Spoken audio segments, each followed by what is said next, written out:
Well, I've heard, Arlen, I don't know, I know you've been down on the bayou, over the weekend, and what I heard from one of my reports of an offshore worker I talked to was that actually with the spill moving up towards Mississippi and Florida, that all the fish and the shrimp are moving down like into Houma, and they're catching a lot. Well, and that actually a lot of the people are actually fishing more now, and there's a concern that those fish that they're catching might not really be, safe for human consumption, even though they're catching more than ever. Have you heard anything about that? No, I didn't hear that. This weekend they were shut down. They weren't allowed to go out because of the oil spill, and they thought the oil was coming right to our shore. We did catch a little break, and now it seems to be heading away from us, the tide change and the current change, and that's a really, really, really good thing for us anyway. Oil's got to go somewhere, but it gives it a chance to break up and go further out. If there's a blessing to all this, it's that every night I see on the news 5 different stories on each channel about people chipping in, haircut salons or getting their hair and putting them in nylon stockings and sending them out. And people are talking about getting together and organizing, and shrimpers and oyster people and restaurant people. And just, I've never, again, 20 years ago when I got here and we had a Save the Wetlands rally with lawyers like Luke Fontana and a couple of activists, it was a joke. And now we've cleaned up Lake Pontchartrain after Katrina, save our wetlands. It's become America's wetlands. But still, people just said, why should I have to pay for that? But now, again, this is where 1/3 of the America's oysters, 1/5 of all those stats about the seafood and our wildlife. We're supposed to be Louisiana. Paradise. The pelican is our symbol, and I'm just hoping and praying. I'd like to hear what Sarah Palin has to say now about. She never mentions the Exxon Valdez. She never mentions about the lawsuits that were tied up for 12 years. When the Republicans talk about frivolous lawsuits, that's what cuts down on business. That's what decimates jobs. All these frivolous lawsuits. No, it's actually the defenders of the bad actors that try to tie up the lawsuits for years. That's what holds off. It's not frivolous lawsuits. It's actually, if they would plunge to agree to settle and do the right thing, then they wouldn't tie up these lawsuits for 12 years. Well, that's not going to happen this time, thanks to lawyers, again, like on your show and throughout this region now that are saying, BP, you better get your checkbook out, brother. And they're doing it. Well, and Arlen, how do you stand up to, if you're a marine lawyer, I've handled some of those cases too, and you get a guy coming to you, he's got no way to pay his bills because he's hurt. The company might be giving him a hard time with his medical care, and they're turning to the lawyers and they want us to try to help him out. But when you're actually going just besides taking that on, you're just a guy. But they hire these big law. They hire big law downtown. You're facing huge resources when you try to go up against these companies, aren't you?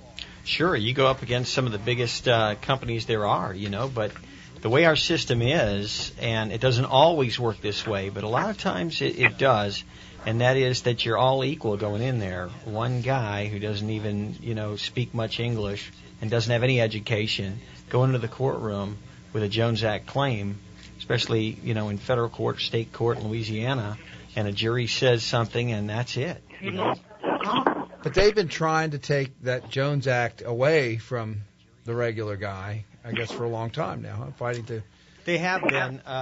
There's not that big a movement to get rid of the Jones Act because there's a lot of other provisions of the Jones Act that they don't want to get rid of. Mm-hmm. They actually lose a lot more money on the Longshore Act, which is, as you know, the people that work on the docks and are adjacent to navigable waters, they have a much better comp scheme, but they can't sue their employer unless it's under 905B of the Longshore Act, in which case it's vessel negligence. A little bit harder standard there. Mm-hmm. But, yeah, you go up against some very, very big and powerful companies with unlimited resources, and in a class action, I hope Dave's right. I hope that it's not going to happen here. But I've heard people say that just get ready because these companies will drag this thing out, and you're going to be hearing about this thing for 10 years. Right. In layman's terms, is it better to go with a class action or just hire a private attorney?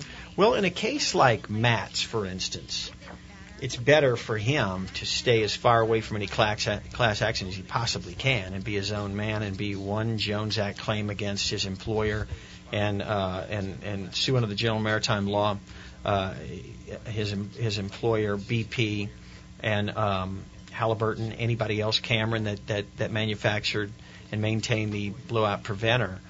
He would be much better off doing that. He's got a good claim under the Jones Act and General Maritime Law for maintenance and cure and so on. The class action, I think it's going to be good. I think it's what they have to do.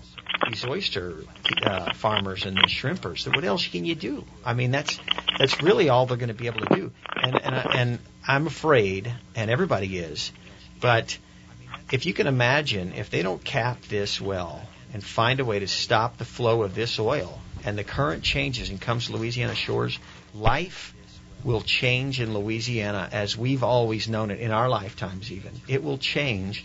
We will not have seafood that you can feel good about anymore. We won't have lifetime fishermen that speak broken French English, French and broken English anymore.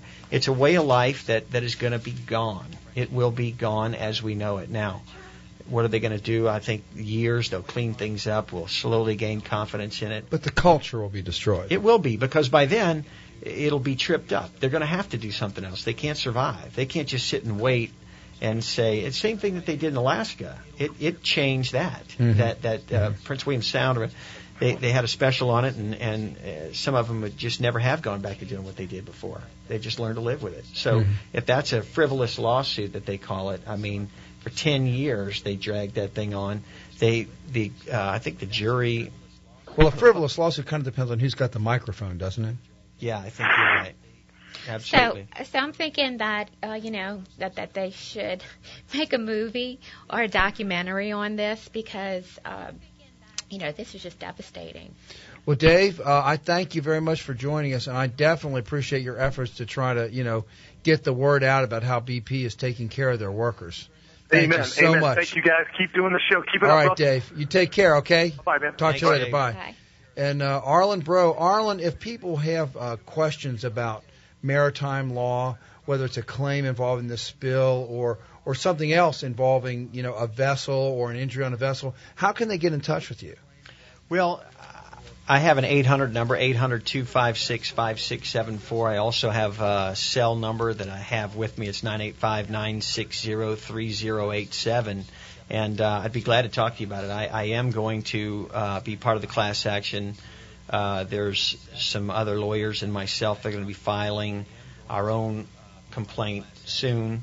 And simply because what else? You have no other mechanism by which to represent them. And these people need some help. It's really going to change their lives. And so I'd be glad to take those calls and answer those questions. I really want to applaud Matt. I mean, that took a lot of courage to get on the phone and, awesome. And tell everybody how afraid he is and things. I mean, it just takes a lot of courage. And I know what he's going through because I've represented literally hundreds of people that have gone through things like he is. So yeah, Matt, you're awesome, man. Thank you for sharing that with our listeners because I know everyone out here, is supporting, you. We want what's best for you to get the treatment you need and to get a fair result, from whatever you've lost from this.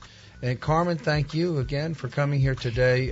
Thank you. It has been a very, very interesting show. Arlen, you have a lot of insight, a lot of specialized knowledge. Attorney Arlen Bro, a maritime lawyer. Give him a call if you've got questions. If you didn't get the number, call the station. They'll give it to you. We'll have it here. But we are going to leave you now until next week. We'll be back from 2 o'clock till 3 o'clock on Wednesday with another show next week. I think you're going to be surprised next week. We're working on it right now. But for now, it's sayonara, so long, until next week from Russell Stegeman and The Legal Show, coming to you from WBOK 1230 AM, where we've got real talk for real times.